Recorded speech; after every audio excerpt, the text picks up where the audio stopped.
Então, vamos elevar o nosso pensamento a Jesus, rogando amparo, fortalecimento espiritual, que possa estar presente os bons espíritos, que eles possam nos incluir a entender as lições da tarde de hoje, envolvendo todo esse ambiente, todos que aqui estão presentes, encarnado, desencarnado, e também aqueles que não puderam comparecer. Esse Senhor que acabou de sair, que ele também seja envolvido de luz, seja acompanhado pelos bons espíritos, reforçando as suas energias de paz e de amor. Que assim seja. Bom, a lição de hoje é o capítulo 21. Haverá falsos cristos e falsos profetas.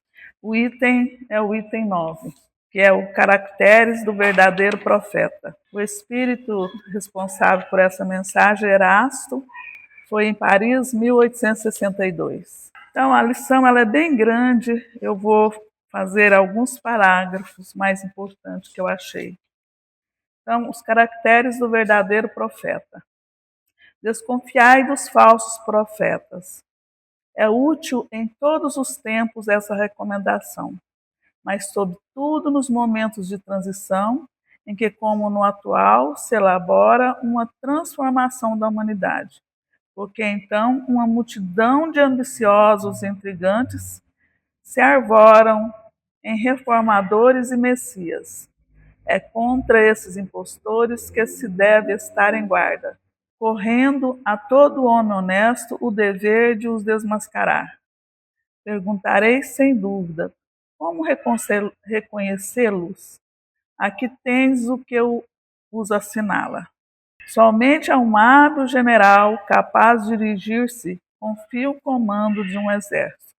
Julgais que Deus seja menos prudente do que os homens? Ficais certos de que só confia missões importantes aos que ele sabe capazes de a cumprir.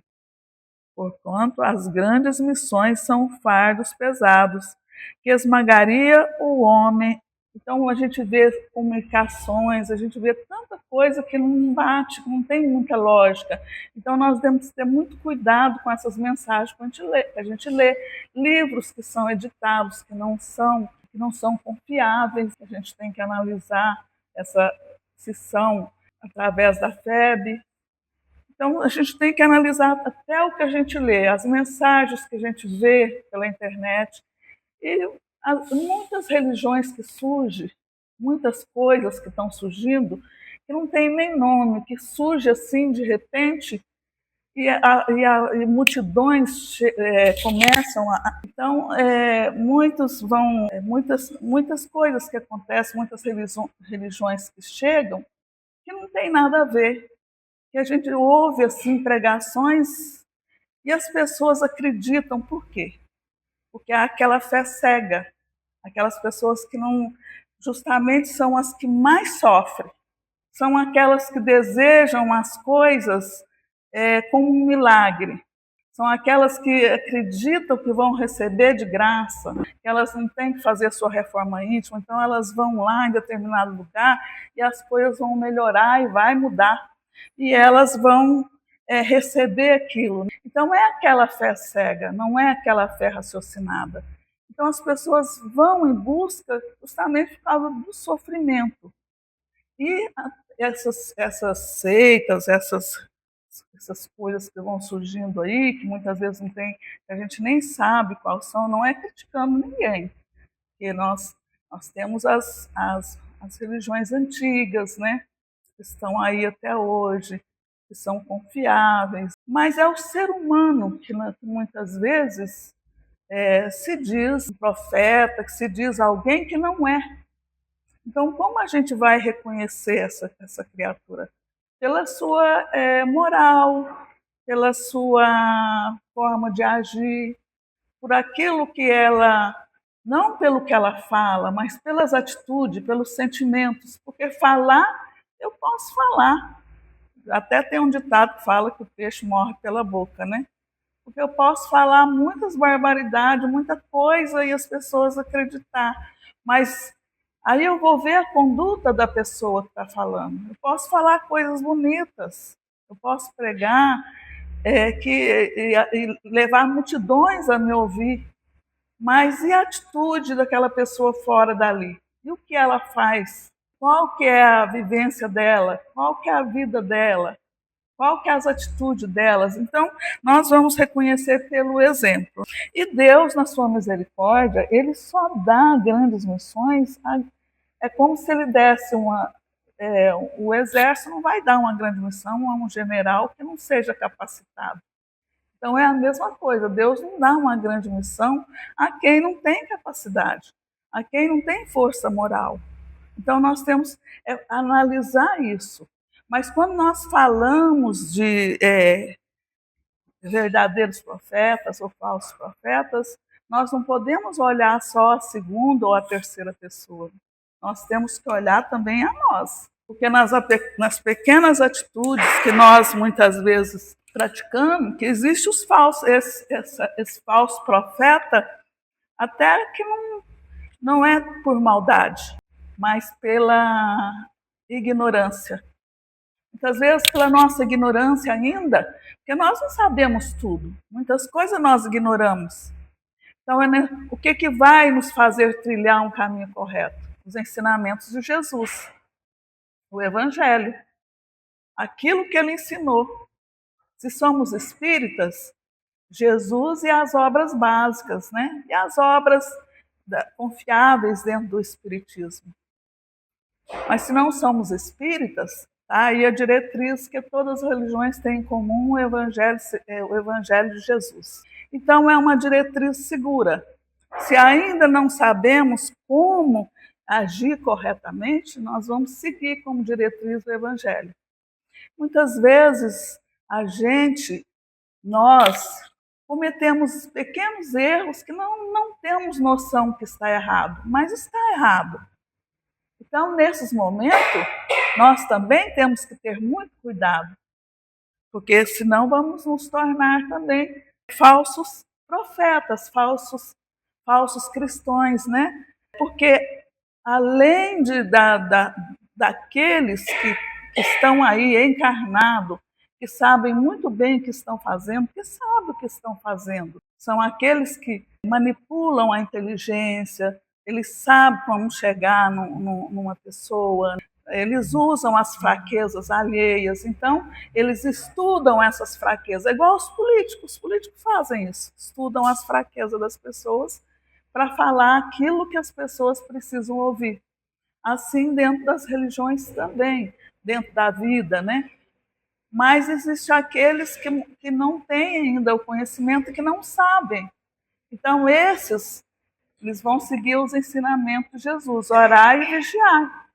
Então, a forma correta é através da prece, através da oração, do orar e vigiar os nossos sentimentos, porque além de tudo isso existe uma multidão desencarnada de falsos cristos e falsos profetas desencarnados, que são espíritos que vêm, né, usando também muitas vezes a incredulidade, a falta de conhecimento, a falta de fé de médios, às vezes que começa até com boa intenção, mas acabam indo por um caminho sem volta, envolvidos de espíritos falsos, né, pseudo-sábios, que vão fazer com que eles se percam no caminho, percam o seu fruto da mediunidade, do seu trabalho e da boa vontade, porque existe uma forma, a vaidade, o orgulho vai fazer com que as pessoas muitas vezes trilhem esse caminho,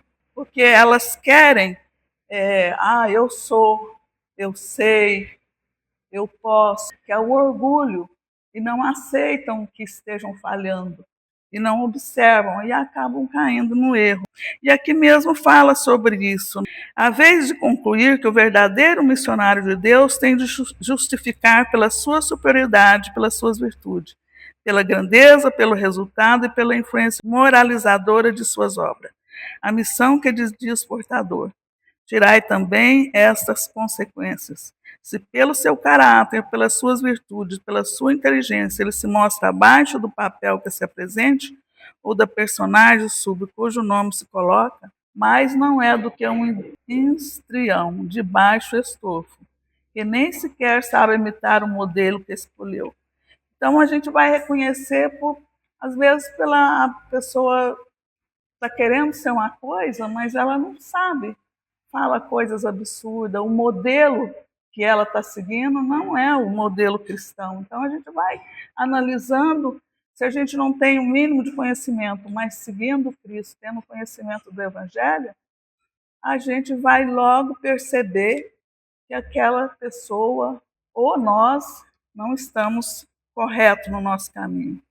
Outra consideração: o verdadeiro missionário de Deus ignoram-se a si mesmo e, em maior parte, desempenham a missão a que foram chamados pela força do gênio que possui, secundado pelo poder oculto que as inspira e dirige o seu mau grado, mas sem desígnio premeditado.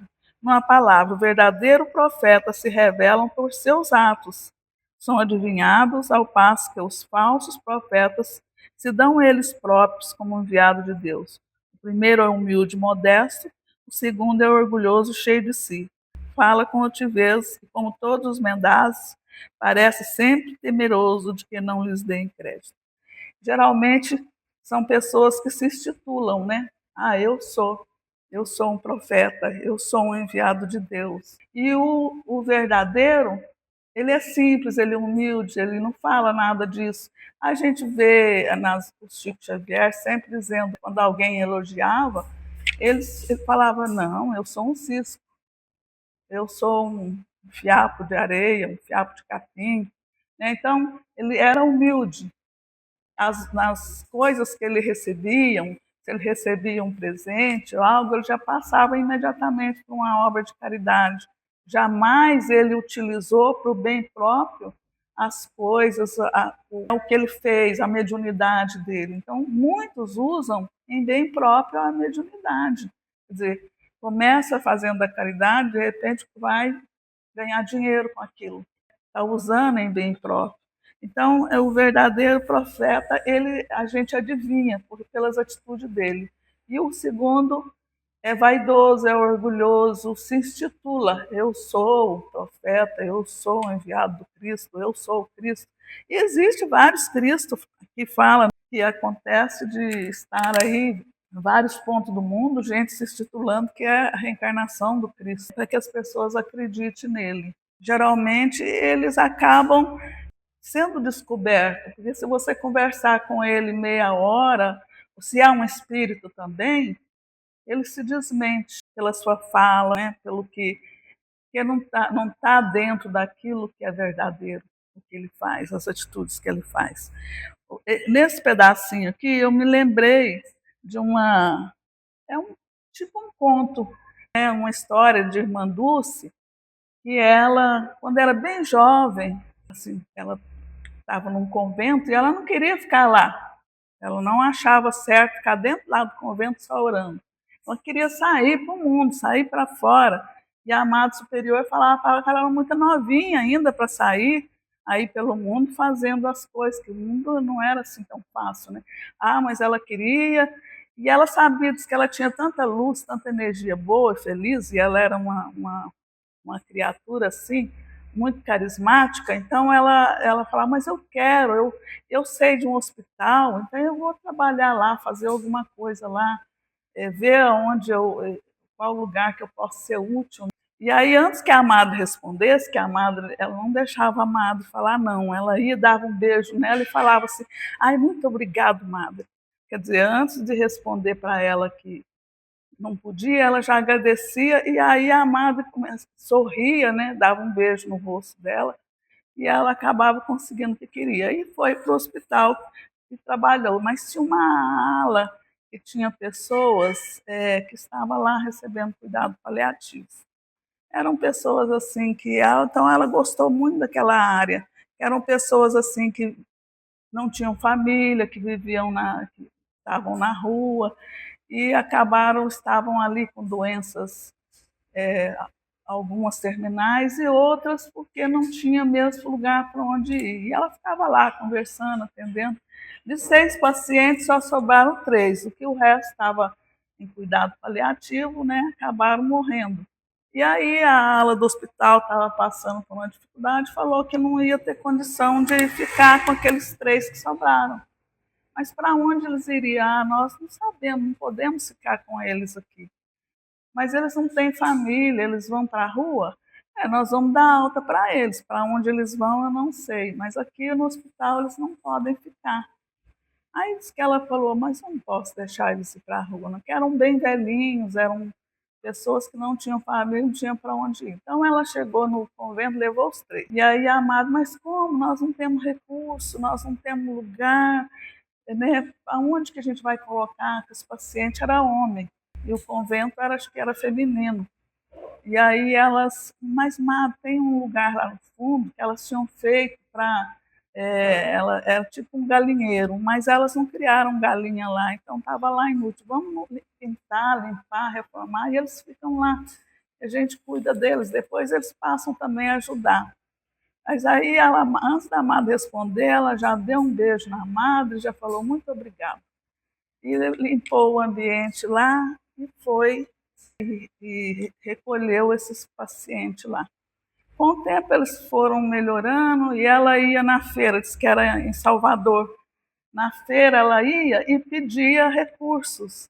Aí levava os 3 para ajudar. Eles já começaram a fazer uma tarefinha, cortar uma grama, né, varrer, e ia com ela à feira. Diz que na feira ela ia de banca em banca, perguntava, você tem alguma coisa para os meus doentes, para o nosso convento, para ajudar?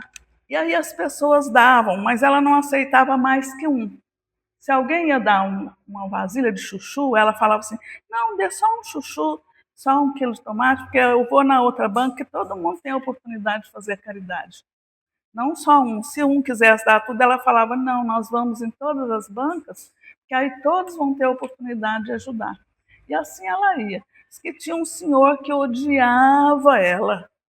Quando ela chegava perto, ele ficava com raiva. E ele falava assim, eu não gosto de você. Ah, não tem problema não, você tem alguma coisa para meus doentes? Diz que ele ficava com raiva e falava, pega aí o que a senhora quiser. Não, meu filho, eu só quero o que está precisando, o que está faltando. E pegava alguma coisa ali. E ele ficava bravo. E assim, isso que um dia teve um tufão lá e a feira, né, um vento muito forte, a feira se desmontou toda e as coisas foram destruídas, né? E ela chegou lá depois, muitas coisas estragaram, né? Para ela era bom, mas ela ficou triste, porque as pessoas não venderam as mercadorias, então deram para ela muitas coisas, né? Tá?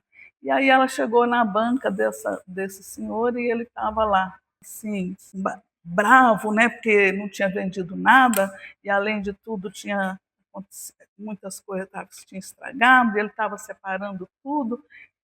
E aí diz que quando ela chega, ele vê só o vulto dela, ela fala por trás, tem alguma coisa para mim? E ele leva um susto e bate o dedo num negócio lá, machuca o dedo. E ele fica tão nervoso quanto a raiva e gospe no rosto dela. Diz que ela pega um lenço, limpa o rosto, aí fala assim para ele assim, esse guspe foi para mim, mas você tem alguma coisa com meus doentes?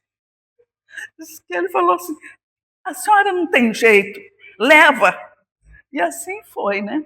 E a gente sabe a história dela, esse é só um dos pedacinhos, né? Que a gente sabe a história das cadeiras que ela recebia. Essa foi o Divaldo que contou.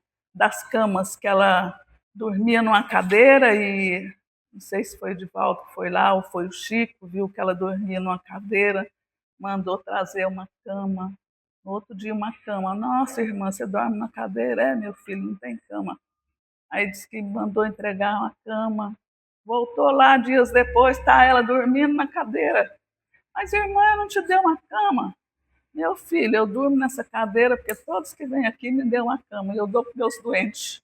Então, quando fala que o verdadeiro missionário é simples, ele não tem orgulho, então é fácil reconhecer pelas suas obras, né?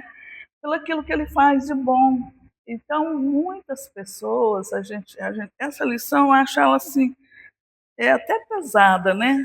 O capítulo inteiro vai falar dos falsos cristos, dos falsos profetas.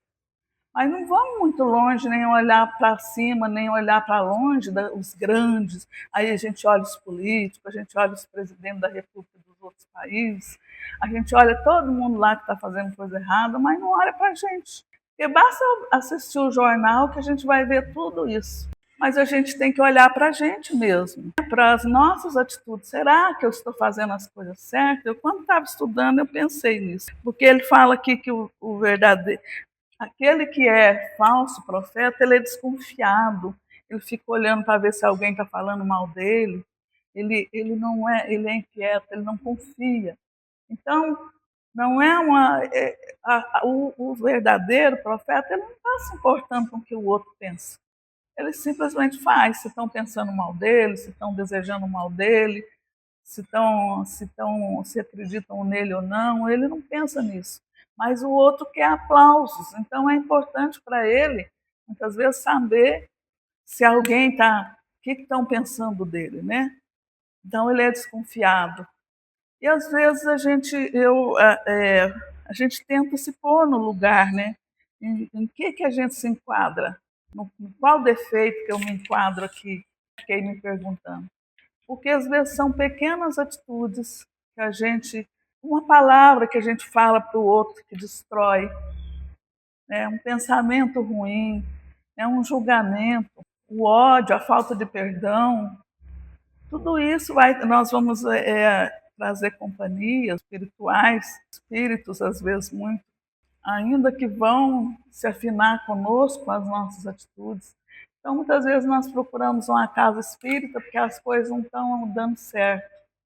Está dando tudo errado, na minha família só tem briga, no meu trabalho nada dá certo, na minha vida nada dá certo. Porque todo mundo procura ajuda assim, que tem uma época que já passou por isso. Mas aí, quando a gente vai na casa espírita, ou não vou dizer só a casa espírita, ou numa religião que ele se afine, chega lá, ele recebe ajuda e começa a desenvolver a fé, a oração, o entendimento, e lê o Evangelho de Jesus, e faz o Evangelho no lar, e como as coisas começam a se abrir e melhorar. Por quê? Porque eram umas companhias. Então a pessoa mudou o pensamento, as coisas mudam. As pessoas mudou as atitudes, as coisas mudam. A vida melhora. Só não vai melhorar, tem até a oração da serenidade. Senhor, permita que o que eu possa mudar, eu mude. E o que eu não possa, que eu aceite com sinceridade, com serenidade. Porque tem muita coisa que são provas que nós não vamos poder mudar, que nós pedimos. Então mas nós vamos mudar num sentido diferente. Nós vamos ter resignação, então mudamos. Nós vamos ter fé, nós vamos ter mais paciência, nós vamos ter mais aceitação daquela prova. E aí nós vamos ter serenidade. Aí também as coisas mudam, a gente vai ser mais forte, mais a saúde da gente vai melhorar, porque aí a gente já mudou a atitude, aceitou com mais serenidade. E muita coisa vai mudar mesmo na nossa vida, muita coisa muda, porque nós mudamos os pensamentos. Então, isso que a gente tem que levar em conta quando a gente muda as nossas atitudes, quando a gente muda nosso sentimento, nosso coração. Então, é isso que a lição nos fala hoje. Então, eu vou encerrar cantando. É uma prece cantada. Onde estiveres agora, que o bom Deus te guarde. Como estiveres pensando, que o bom Deus te use. Onde te encontres na vida, Deus te ilumine. Com quem esteja seguindo, que o bom Deus te guie. Onde estiveres tu, peça ao bom Deus que possa nos guiar. A cada passo teu, a mão de Deus irá nos amparar. onde estiveres agora, que o bom Deus te guarde. Como estiveres pensando, que o bom Deus te guie. Onde te encontres na vida, Deus te ilumine. Com quem esteja seguindo, que o bom Deus te guie. Onde estiveres tu, peça ao bom Deus que possa nos guiar. A cada passo teu, a mão de Deus irá nos amparar. Onde estiveres tu, peça ao bom Deus que possa nos guiar.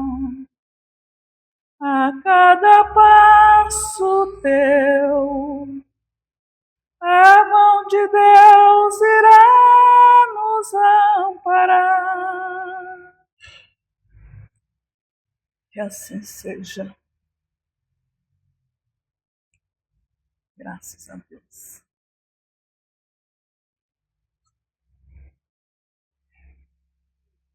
Agora vamos nos preparar para o passe. Carente de forças para carregá-los. Em todas as coisas, o mestre há de sempre saber mais do que o discípulo, para fazer que a humanidade avance moralmente e intelectualmente, são precisos homens superiores em inteligência e em moralidade.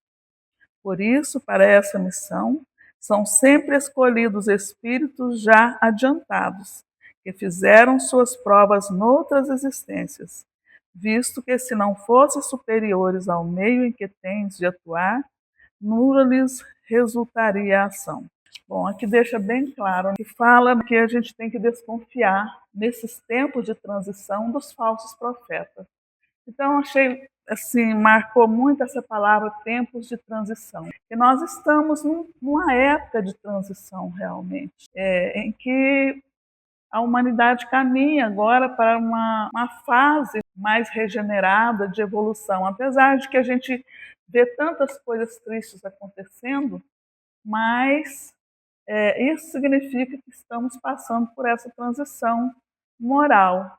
E aqueles que muitas vezes não querem alcançar, não querem evoluir, não querem melhorar, eles vão, através da dor, até mesmo dos desencarnes difíceis que acontecem, esse desencarne em massa, passando para o outro mundo, né?